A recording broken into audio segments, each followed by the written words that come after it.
Morning, Gamecock fans. Today is Thursday, May 29th, 2025, the year of our Lord 2025. I'm JC Shurburtt. Welcome into Coffee. Good to be speaking with you today. Lots going on around college football with SEC meetings. I've covered that event once, and that was a long time ago. I need to get back down there again.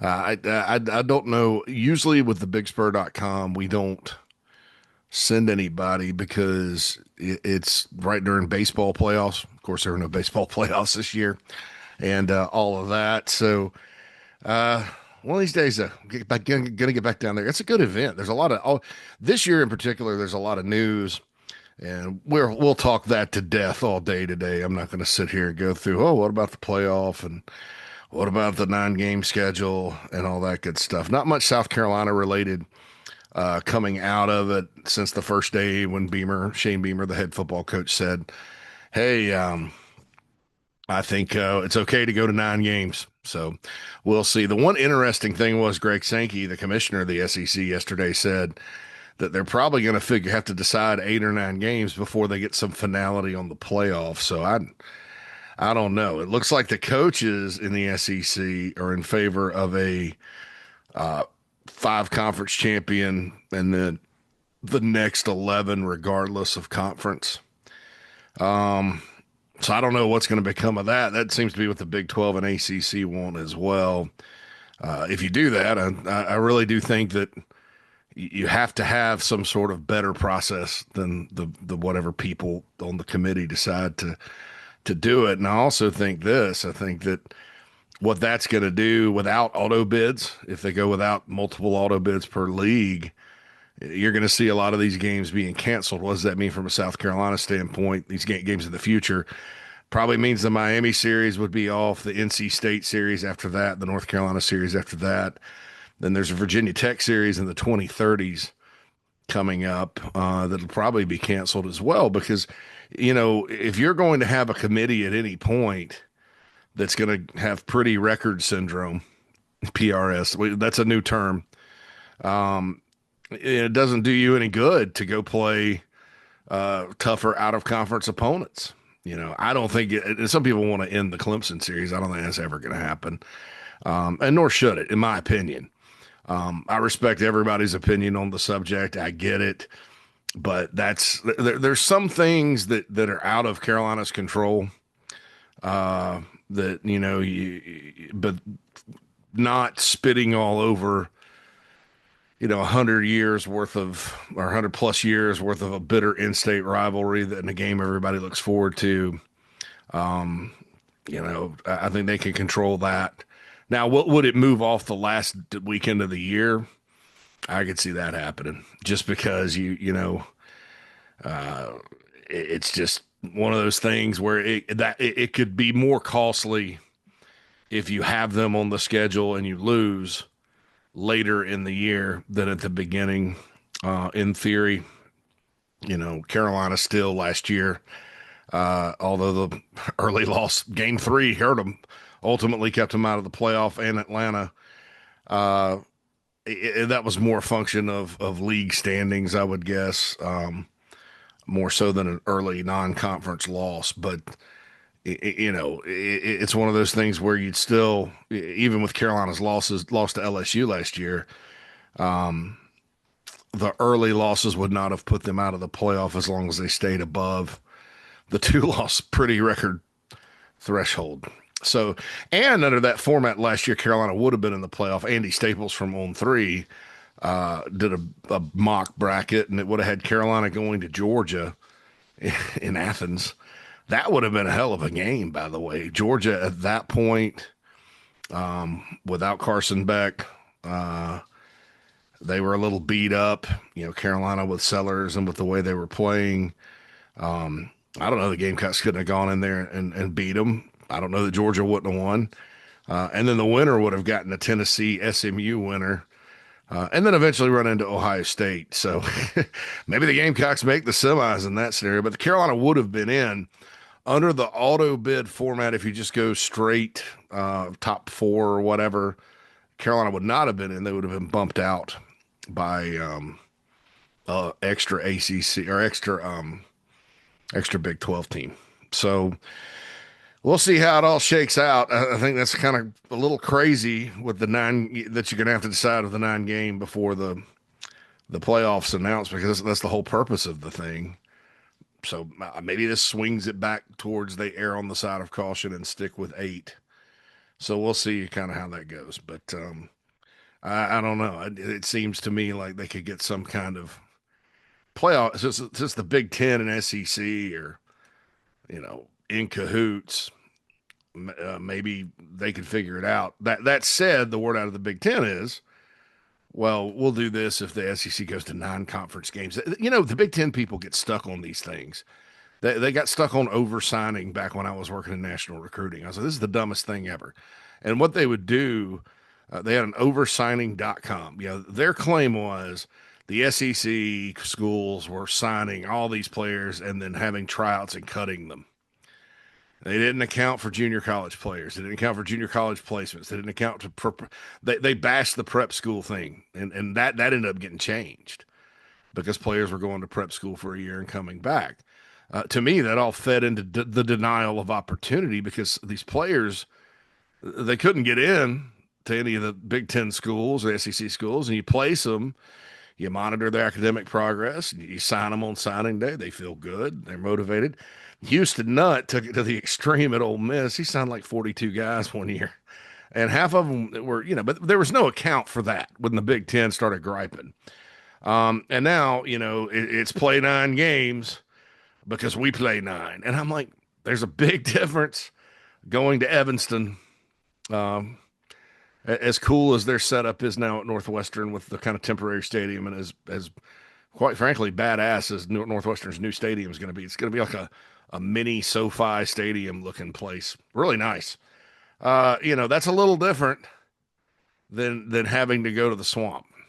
It's a little different than even having to go to like Missouri. Well, it's different than going to Kentucky. Kentucky gets 60,000 football fans in there, and they play. It sounds like the club in there. You can't even hear the band because of the DJ, but that place does get loud. I mean, and Lane Kiffin said this last year, the venues, that matters. Even in pro sports, that matters. A whole lot different going to a home field that is rabid. Name one that used to be good. That May Seattle. That stadium's loud. They're they call it the 12th man. There's a big difference going there and going to Jacksonville or Atlanta, someplace like that, or the Panthers. And that, I know the pros don't account for that, but they have other mechanisms in place for parity's sake, namely to do with players and schedule. But I don't get it. I don't get that narrative. It's like, 8's enough. And frankly, with the Big Ten expanding and a lot more landmines and traditional powers as spread out as it may be, the venues, I mean, I don't think going to the LA Coliseum is, particularly that hard today when they're not rolling. But going to Husky Stadium is in Washington. Going to Outs in Eugene is. I mean, so frankly, the Big Ten could go to 8 and I could care less. But they've never scheduled. They kind of, Big Ten schools sort of have a different philosophy on it, and then they don't play their conference games typically till later. It's just a different deal. But this 9-game thing sucks. It's dumb. It's it's one of those things where I believe that if a smart Big Ten person, and I don't know that they're smart, but if a smart Big Ten person demanding that, they're doing it to try to get the records for the SEC teams to be a little more ugly, because obviously they have pretty record syndrome in the Big Ten, and so that's apparently, if the SEC goes to 9, we'll agree to this. So the Big Ten's kind of brushing back on it too. So that's probably why that all's going down. But from a South Carolina standpoint, I think you want as much access to the playoff as you can, whether that's playing games, whether that's just straight seeding, whether that's a point system to determine internally in the conference if you get in, because a lot of it has to do with your schedule. I mean, it is with these massive conferences. But enough of that. Let's just get down to the nitty gritty. Official visit weekend this weekend. We'll probably talk about that today, tomorrow, whatever. Hale McGranahan was on the morning show yesterday from thebigspur.com. Also log on to thebigspur.com for all the scoop on that for the weekend, hopefully. And it's big. I look, it's surprising to me, folks, that the Gamecocks right now they're like 49th in the 24/7 Sports team recruiting rankings. Now, what I usually say this time of year before official visits, when you're sitting on 5 commitments, hey, a lot of these other schools ranked higher have more commits. It's a numbers game. The Gamecocks have to just get their share, and they'll because it's a quality 5-man class right now. But lot of times it's you get some heat for that. A lot of times fans just look at the number. Oh, they're 49th and whatever in the SEC, and people get panicked. Haven't heard much about it, from fans on the Big Spur, social media, or whatever, even opposing fans. And my guess is there's two parts to that. Number one, I think people probably finally realize that summer's when you kind of get the hay in the barn, and we'll see where everything is in August. I think number two, the transfer portal sucked a lot of the oxygen out of the room with regards to high school recruiting. I've said a couple of times this week that June is now the new January, and it is a time where you can focus on high school recruiting and be pretty safe.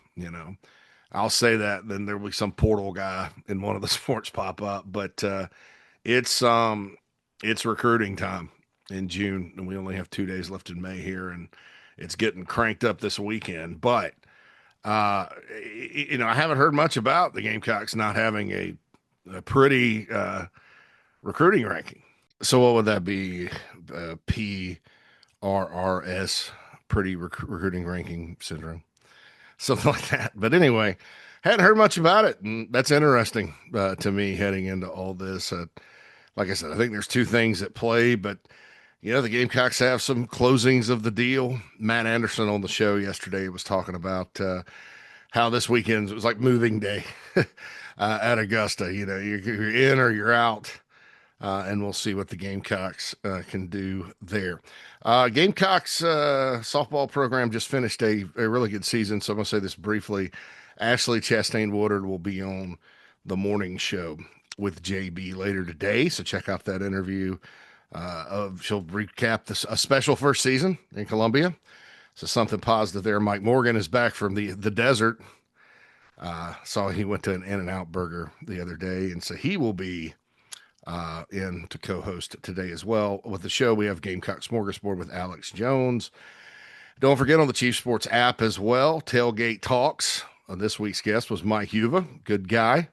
Fascinating interview with Stephen Garcia and Pat DeMarco. You can also get that on Gamecocks Plus and also the podcast versions on Chief Sports app. Also, they have a YouTube channel, Tailgate Talks 547 at Tailgate Talks 547. So go hit the like and subscribe button over there, as well as here on Chief Sports South Carolina, if you have not already. One more thing, SEC Sunday Night makes its debut on June the 1st. That's this Sunday.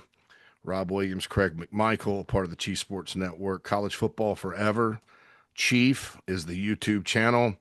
So go hit like and subscribe on that. It'll also be simulcast here. It'll be on the app. They have a podcast. All that good stuff. collegefootballforever.com is the .com where that is held. The budget, the growing Chief Sports Network. How about that? But want to get that out of the way real quick before we switch to the main topic. And we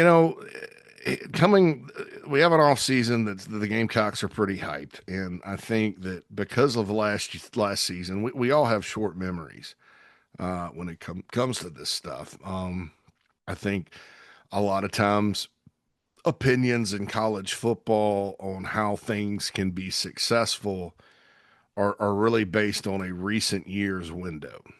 For example, I think part of the reason there are certain national media people that are, up in arms or docking the Gamecocks for not having a wide receiver one is the fact that Jeremiah Smith was so good for Ohio State last year.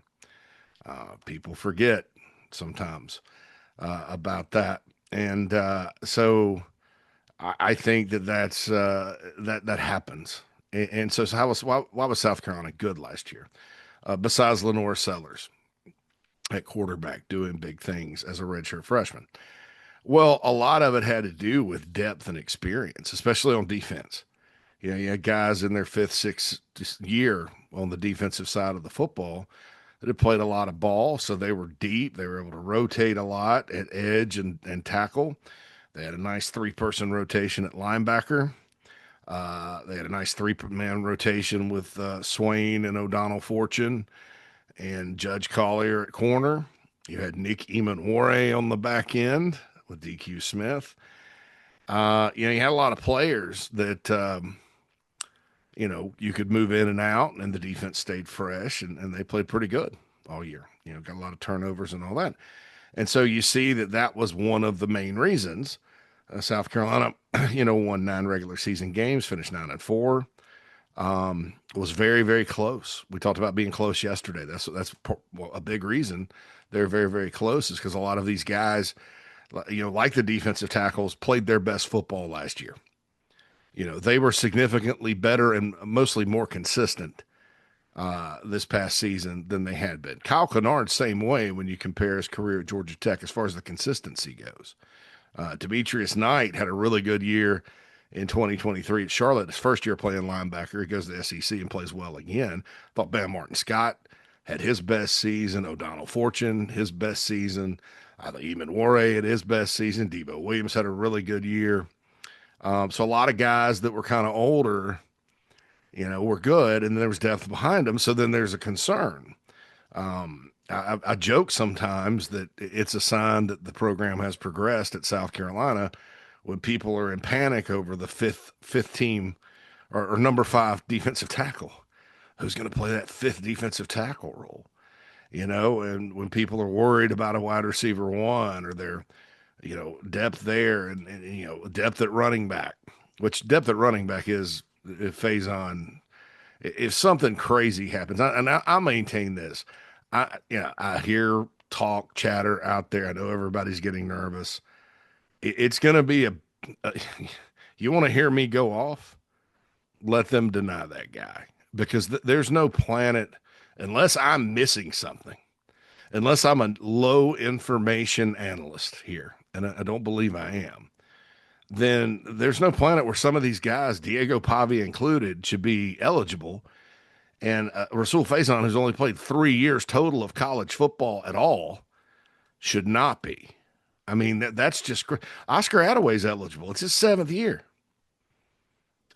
He's played way more football than Rasul. So I don't understand the point. I'm just like, I think maybe whoever's handling his case up there is being a what or whatever. But I would just take them, at some point, if I'm Darren Heitner as lawyer, I'm just taking them to federal court and getting an injunction, just like Rutgers did.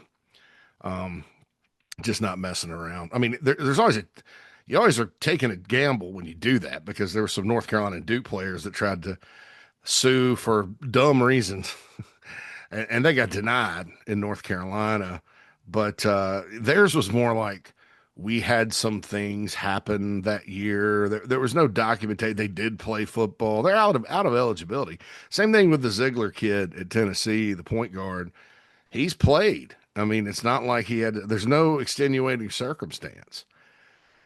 And so, of course, we're dealing with a longer time period with Rasul. But to me, if you're going to use the courts and you're going to argue and have injunctions that it's on the baseline of robbing the opportunity of earning money in NIL, then this is a cut and dry. This is open and shut as far as that goes. I think that the folks in North Carolina, it was not, but if you're going to argue that, then that's pretty simple, in my opinion. And you can point to a lot of other cases, including ones that the NCAA just approved because of Pavia. That to say, hey, look, this is easy and simple.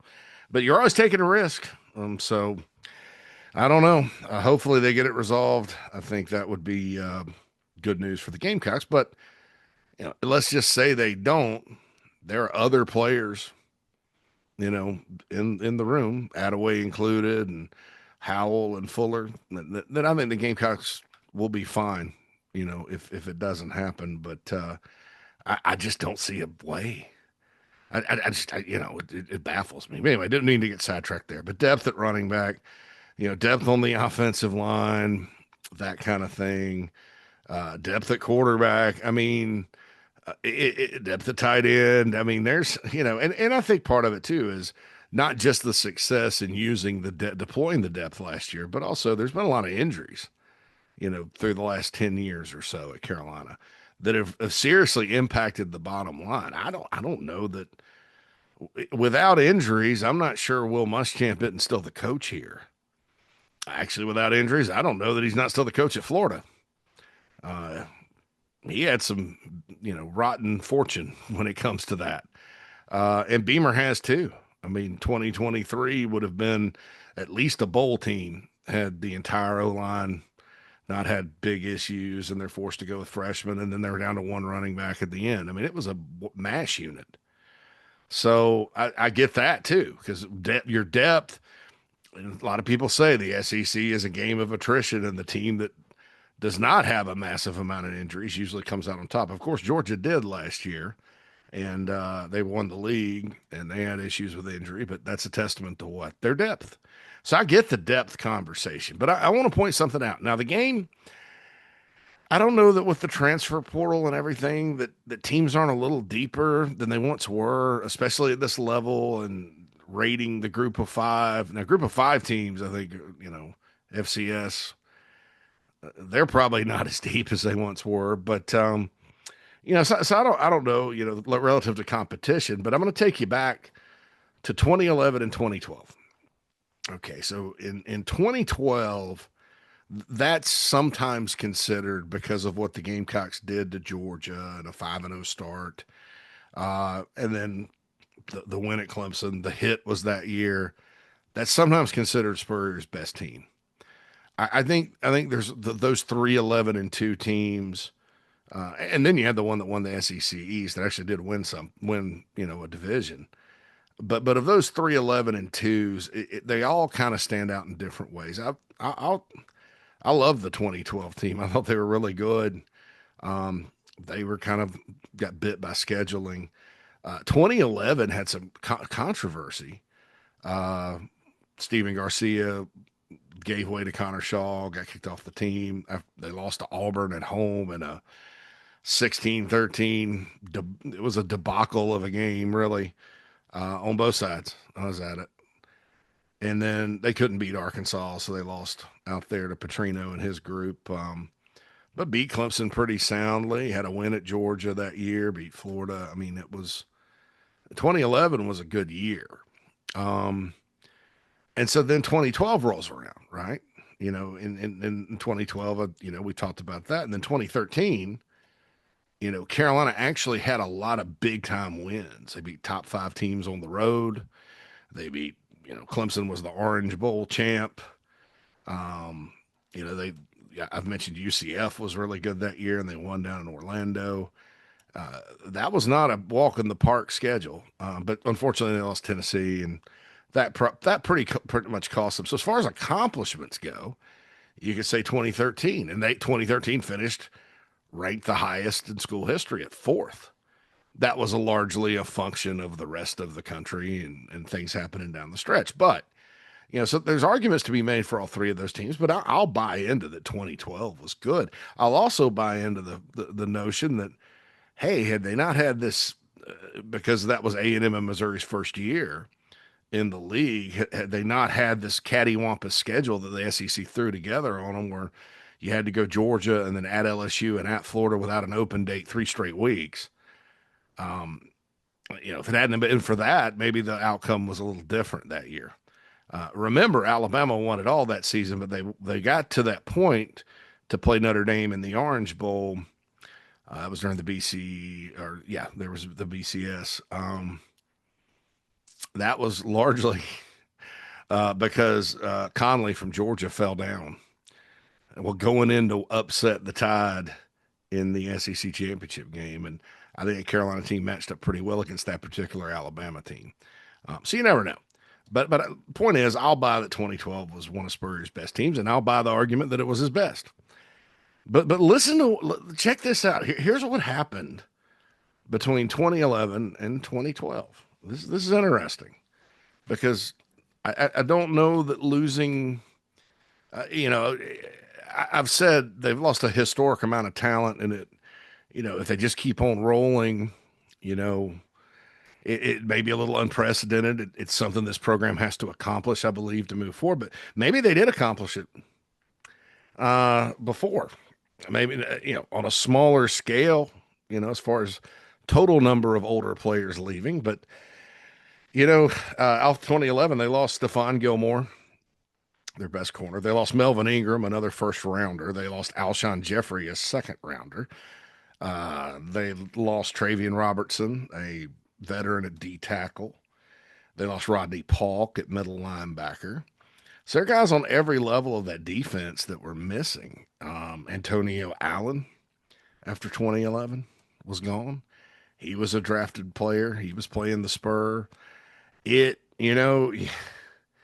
was a hit. I mean, that's a lot of good players leaving. Audi 5000, gone. The remnants of that 2007 class that ranked fourth, they were part of that. Garcia started half the year. He was gone too, of course, a little earlier. But that was a significant amount of talent at the time. Just because you kind of look at it and you're like, wow, these guys are all gone. Who are you going to replace them with? And the Gamecocks, had to kind of retool and rework. And then they put a team on the field that won 11 games again and had one of the best wins in school history against Georgia that night. Lattimore was back and then unfortunately got hurt against Tennessee that year, but beat Clemson again with Dylan Thompson coming off the bench, that kind of thing.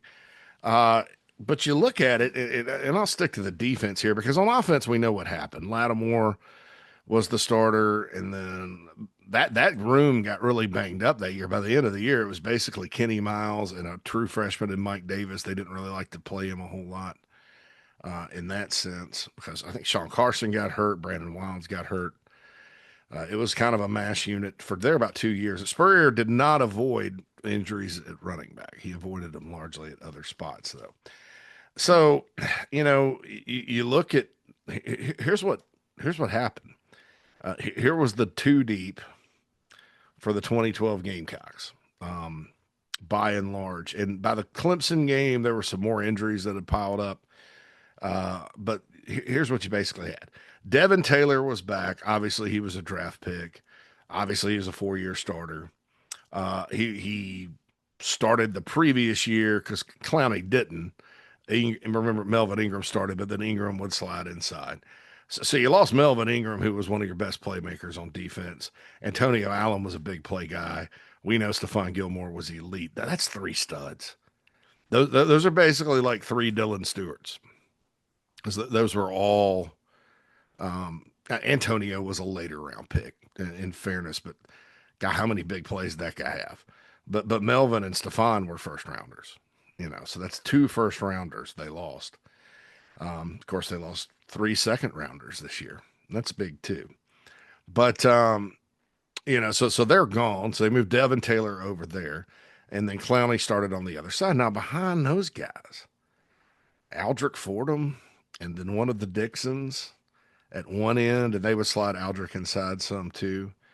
And then on the other end, Chaz Sutton, who ended up having some good moments, but never, he played through 14, and so he was listed there. JT Surratt, who was on that 14 team, was a backup, and then another Dixon, and that's on the inside. And your starters were Kelsey Quarles and Byron Jerido. Not exactly the most deep group of defensive linemen that season. That was Brad Lawing's last year before he went to Florida. He did a great job coaching these guys that season. Of course, when you have Jadeveon Clowney, That's pretty good. People are worried about him. I think you could say the same thing for Dylan Stewart. And then you had Devin Taylor on the other side, formidable guy. So as it relates, so as the front for 2025, as it relates to this, it's sort of similar. I think because Kelsey Quarles was a in-state kid and a legacy and a big recruiting battle and all that good stuff that, you know, and he played really well at Carolina during his time. We love the guy and we know him. We don't know Monkel Goodwine and Nick Barrett and Gabriel Brownlow Dindy like we do, and Troy Pikes and Xavier Hardy like we know Kelsey Quarles. Yeah, that's another part of the portal era we're in. Fans say that all the time. I can't really get to know the players. And then Byron Jarrettoo was just a good overachieving dude. He's about 5'10", 305. Great person from Walterboro. Shane Beamer actually signed him out of junior college when he came in. I think he was at Fort Scott Junior College. But behind him was Gerald Dixon, one of the Gerald Dixons, Gerald Dixon Jr., the Northwestern Gerald Dixon. And, he's that young in his career. He's kind of just a guy. Aldrich Fordham, backing up at the other end, Chaz Sutton. I mean, those were guys, but they weren't, they were on good teams. But, I don't know that Fordham and Sutton and Umazulu, were Umazulu and Gear and Brian Thomas Jr. I'd take the latter if I knew it. Of course, and then you have Clowney and, well, you got Dylan Stewart. So I would say 2025 on paper is deeper. You got to go perform, but it's deeper. And at tackle, it's probably deeper. I look at, they didn't have anybody like Gabriel Brownlow Dindy physically. Nick Barrett would probably compare to Jarrettoo. I think Monkel probably compares to Kelsey Quarles in a lot of ways. Then behind them, you got Pikes. Darren Usher said the other day on the morning show he's going to play, be part of the rotation. Devontae Miles is there. Xavier Hardy is going through summer workouts. I just don't know that you look back on this team that had a really good defense that went 11-2. I don't know that this group collectively, it probably comes down to a Clowney versus Stewart debate, if I'm being honest. Or maybe the linchpin is Taylor versus JT or Desmond, Brian Thomas Jr. At linebacker, Reggie Bowens came into his own that year and started. Shaq Wilson was a player that I believe he got hurt, but Shaq was a veteran backer, a really good player. Of course, the Gamecocks are going to be more young there. But Reggie Bowens and Shaq Wilson did not get drafted. Shaq is a great Gamecock and a great player and certainly did well at his time at Carolina. Behind them, Demario Jeffrey, who I think ended up having to start, and Quinn Smith, who's pretty good. None of those guys were NFL guys. So at Spur, you had Devontae Holloman, and behind him you had Sherrod Golightly. I don't know. You're looking at a situation at nickel where you got Jelon Kilgore with 5 picks coming back. Probably similar type player to Devontae a little bit. And then behind him, though, you got Zabari Sandy, who's a big safety. And then Brandon Cisse, who you can slide in. Jalewis Solomon. I mean, you name it. You got depth there. Corner. So you had 3 good ones on this team. Akeem Auguste played his senior year, stayed mostly healthy. Jimmy Legree was a veteran. Victor Hampton obviously was good. But you lost Stephon Gilmore and CeCe Whitlock off the last team, and then Legree was kind of a backup, and then Ahmad Christian was the backup to Holloman. So you had 3, and that was kind of it. All right, so let's get going on safety here, and this group obviously had the talented and amazing DJ Swearinger, heart and soul of the defense. I don't know. Carolina's got anybody quite like that back there, just to be honest. Bryson Williams was another good player, right, kind of in the mix. But Kadritrix Marcus was one of the backups. And then at the other safety position at backup, you had a walk on. So I look at it and I'm like, well, they lost a lot from 2011 and they brought some stars back and they plugged some holes and they're pretty good. So here's my question. You look at the depth and all on this year's team. And like I said, you can't predict what's going to happen reasonably. But my question is, why can't it? Why is this notion that Carolina lost a lot of talent for some albatross that's sinking the program? Like, you don't recruit anybody new. Like, no program ever, loses players and has to plug and play, all that good stuff. And when you get down to it, this is a thin team. And it was kind of thin on offense, too. The offensive line, they had 5 guys on the 2012 team that ended up playing in the NFL. That's a weird tidbit, right? And you had a backup quarterback that came in and did his job well at the end and helped you when Connor Shaw got hurt. But this is a thin football team. I mean, and it's just like I was told. I was told 2 things that will my former coaches under Spurrier that I'll never forget. I say them often. Number one, we were talking about injuries, and this coach told me, he was like, Spurrier was fanatical about avoiding them, right? And I think Shane Beamer does a good job of that too. I think starting last year they did some things. He was like, if we had to go out in shorts on a Tuesday before a game, we did. He's like, because we knew that our top 22 to 33 were as good as anybody. But once you got past that, no. Smart. And that's one of the reasons why Steve Spurrier, he doesn't get enough credit. It's always about play calling and things like that. He didn't get enough credit for his head coaching philosophies, which were different, right? A lot different. But he did a good job keeping guys healthy for the most part. And so I think, I think that was true. And then the other thing I was told about the defenses during those years is that in the middle of those defenses, they were just good, overachieving, average to above average guys. Yeah, and you kind of look at the NFL stuff, and it plays its way out like that. And that means even safety, free safety or whatever.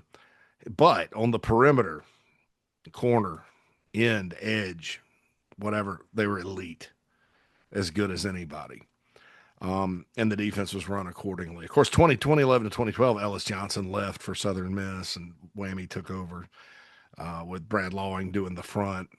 And Lawing had a great coaching job. He did a great coaching job this particular year. But and Clowney in 2012 as a sophomore was unstoppable. I don't remember what he did to Brandon Thomas at Clemson that night with the 5 sacks. It wasn't just the hit either. Against Georgia, he jumped over a tackle. Georgia had pretty big tackles at the time. So, and 2012 was a really good year, 11-2. It was unfortunate that the scheduling got them. That Florida game was weird. And some people may say, well, JC, let's be real. In those years, the SEC East was down. Not in 2012. Because Georgia finished a play away from playing for the national championship, and Florida, Will Muschamp had his best year ever as a head coach. Florida finished 11-1. 11-1 and beat the Gamecocks 44-11. 11-1 during the regular season. 11-2. Charlie Strong and Teddy Bridgewater in Louisville upset them in the Sugar Bowl. But so there were 3 teams in the East alone that year, combined 33-6 record. I don't believe it was down that year. Now, maybe overall, was it like Georgia has been recently? No, that kind of thing. That year in particular, Texas A&M, which beat Alabama, that was a big. Remember that was a big upset. That A&M was really good and finished the season. They blew out Oklahoma in the Cotton Bowl, Johnny Football, all that good stuff. So that was kind of the big team in the West. But man, geez, you look at this and it's like, well, golly, that was a year where Carolina's defensive staff in particular had to kind of find answers. Not to mention you lost Alshon Jeffrey on the other side, and they did a good job replacing those guys with Bruce Ellington and Ace Sanders. Busta Anderson got in there some and helped. They did a really good job with that. Nick Jones, Demir Bird, or Damian Bird, as Musburger called him when he caught that pass against Georgia. So they had players, but they didn't have Alshon Jeffrey, right? So there was no wide receiver one on that team. And Connor Shaw had, when he was healthy, had a really good year running it and all that. But the final point of all this is like I think that because of how the Gamecocks won last year, I think that we forget that it's still football. And yeah, the game's changed, and maybe we'll find out that everybody else does well in the portal too, and because of the rating of the lower levels, you have more quality depth across the board. I'll buy that. But looking back at this team in 2012 that won 11 games, and comparing it to the depth Shane Beamer and company have coming up this year, plus a superstar quarterback and a superstar end, and an offensive tackle at left tackle that's going into his second year that started as a true freshman last year, by the way. You do have some guys that at some point, like Gabriel Brownlow-Dindy, at some point he was a top 10 player in the country. I'm not predicting that for him this year, but and you have some guys that are ready to go start. Fred Johnson, Judge Collier, Brandon Cisse, Vakari Swain, DQ Smith is the elder statesman back there. I mean, not to mention Gear, Omazulu. I mean, you have some guys. So my point to all this is if you ever get nervous, my gosh, they lost a lot of players. That's true. But so did the 2011 team under Steve Spurrier that set a record for wins. And then the next year they came back and tied it. All right. That's coffee for today, ladies and gentlemen. Wanted to kind of go through all that with you. I'm JC Shurburtt. Holla at you soon.